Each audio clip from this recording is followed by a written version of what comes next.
Now, I haven't been keeping abreast of everything that's been going on with the international break and squad selections and all this type of thing. I've just been dipping in and out and keeping across it via social media and what have you. What have you made of this particular squad selection? In particular, the likes of Raheem Sterling missing out on being on being a part of it. To be honest, that one's bothered me. Like, I'm thinking, he gets picked, when he's not actually in form all last season. Like, I'm not saying he was struggling, but he was in a struggling team. He wasn't really. Yeah, he wasn't playing well. Yeah, he wasn't playing to his standard. Yeah, comes back, played well. Looks invigorated, looks really, really good in pre-season. Then transfers that into the start of the season. First squad comes about, he don't get picked. Yeah, it's a little bit odd, isn't it? I don't get it. But then he must be looking at it thinking, "What? You've not picked me, but you picked Harry Maguire that has played like 20 minutes of football this season, or whatever he's played. Less than that, I think." So that's mind-boggling. And what kind of message does that send to other players now? So thinking, Raheem's like he's been one of the main players that gets in every squad for the last however long. Yeah, last 10 years, would you say? Yeah. And then he gets dropped when he's playing well. Yeah, it don't make sense. Like, and then obviously Gareth has got he says he's got a wealth of I'd say options in that position, but then who in that position is playing as well as Raheem Sterling at the moment? Well, Saka's playing well. Well, Saka, yeah, but Raheem's off the left. Yeah. Rashford's doing okay for United. Okay. Yeah. Yeah. And they're the three, I would say, in those particular positions. Well, Saka's on the right, so he's not in this. Grealish and... Is Eze playing as well as Raheem Sterling right now?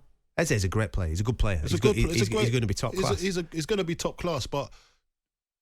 Well, all right, put it this way. Raheem Sterling carries on playing like this. He's going to the Euros, isn't he? You would think so, yeah. So why is he not in the squad? Why is he not in the squad? I don't know. I don't know the answer to that. I don't know the answer to a lot of things that Gareth Southgate does. Or maybe he's had a phone call and says, "Listen, I want to try other things." If he's had a phone call and said, and Gareth has said to him, "Listen, this squad, you're not going to be in it. I just want to try something new."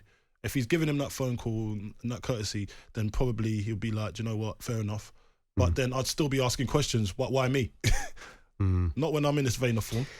It's an odd squad. I know there's injuries, and I know that there's a little bit. I look at the defensive line, the lads that he's picked defensively, and it's a little bit uninspiring. No disrespect to these fellas, you know what I mean? No disrespect. The good professionals. You just want things to be done fairly. So now you're going to look at Gareth and you think, well, whatever you said at the start of your tenure, it doesn't stand anymore. He said that he would always pick players in form. Is what he said right at the start. Yeah. Well, then don't say them sort of things if you're going to go and do what you did, showing us right now. Because Harry Maguire shouldn't be in that squad. To be honest with you, don't care how well he's done for England.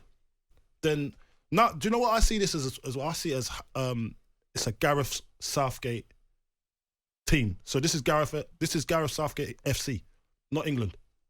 You know what I'm saying? Because the reason I'm saying that is because you got to understand, you got to pick players in form. So now I'm looking at Ward-Prowse, yeah? Yeah. I'm looking at Bowen as well. Jared's been unlucky. This is what I'm trying to say. These players, so what hope have they got? Jared's scored in every away game this season, hasn't he? Yeah, he's been on fire since pre-season. Yeah.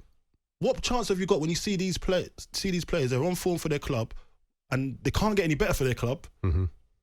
There's nowhere. Where else is there to go but international? And then the manager shuns them and picks players that are just playing at bigger clubs. And then you're looking at Raheem Sterling and thinking, hold on a minute, that don't add up because he's been on form. So why is he not going? Like I just don't get it. And then you've got players that are making a massive step down. It's just Gareth FC. It's Gareth Southgate FC. It's not picking somebody that's on form and deserves it by merit. Yeah. Because I would be upset. So if I'd scored 10 goals by now and I didn't get into the squad, do you know what I mean? And I'd be thinking, what else do I have to do? You know? And that's why I heard Rio Ferdinand come out and say, those boys better retire because they ain't got no chance. And that's not fair. If you're playing well for your team, you have to get a chance at international level. At just being in a squad, being around it. Yeah. I'm not saying you have to play. but be selected because you are doing better than the next man next to you or the next club next to you. You're doing better than them. And I need to be rewarded for my hard work and I'm a quality player anyway. So you got to put me in somewhere. But if you're telling me I can't get in because you got favourites, then that's not fair at all. I'll tell you what's going to be interesting for me, and we'll break in a minute and open this up. 03717 22 33 it's going to be interesting to see what midfield dynamic he decides to go with, because we've got a lot of players there that are in decent nick. I think Declan started really, really well, hasn't he, with the move to Arsenal? I thought he had a good game against Manchester United. Dec's been top, right? And with all that pressure as well. Yeah, nothing's affected him. He slots straight into that team, and he's playing the top of his game. Okay. Maddison is probably the most influential purchase of the summer so far for Spurs. 40 million, gone in there, been superb. Fitted like a glove into the system. The way that Ange wants them to play, perfect. Okay, you've got probably, and this is a bit contentious one, but I'll chuck it out there, and this is how I feel at the moment. If you were to argue who the best player in the world in form right now is, many people could argue that it's Jude Bellingham. Yeah. Well, another one. He's just slotted straight into the Real Madrid team. Yeah. Seamlessly, dominating, and into a new league, by the way. It's not just like he's gone to another bigger club. He's the leading scorer. He's 20 years of age. He's the leading scorer in that league. From midfield. Wearing Zidane's shirt. I know, mate. He's a joker. He's a joke. Listen, Phil Foden started the season well for Manchester City. Yeah, but where has Phil Foden been playing? Central midfield. Yeah. So that's not going to run with Gareth, is he? He ain't going to play Foden in midfield. Okay, so this is the question then I'm going to throw your way, right? So you have now got a situation where your defensive midfielder seems pretty nailed on in Declan Rice. Okay? Then you've got, how are you going to set up this midfield? You think he's going to do a 4-3-3. Most people would think that he's going to do that. He might do it.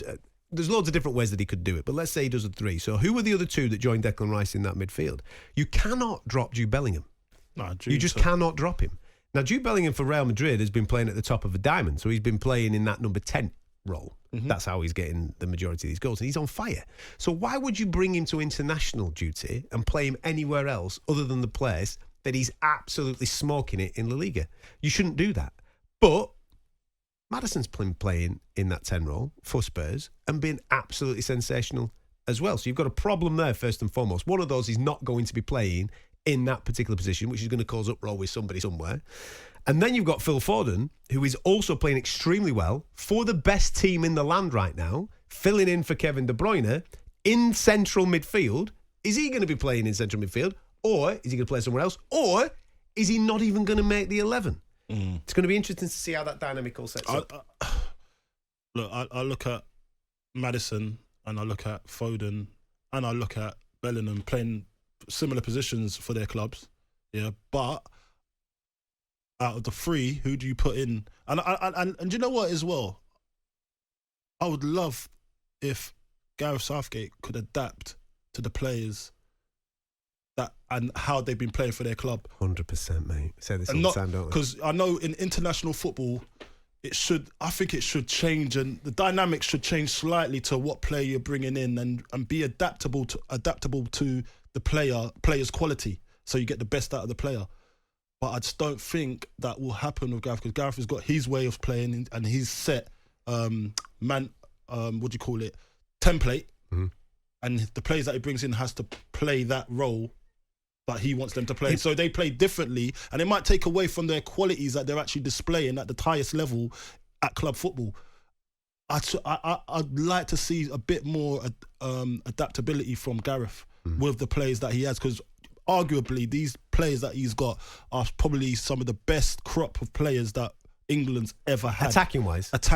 Yeah. You know, so I'd love to see a bit of adaptability. On AM, on DAB, via the talkSPORT app and on your smart speaker. talkSPORT.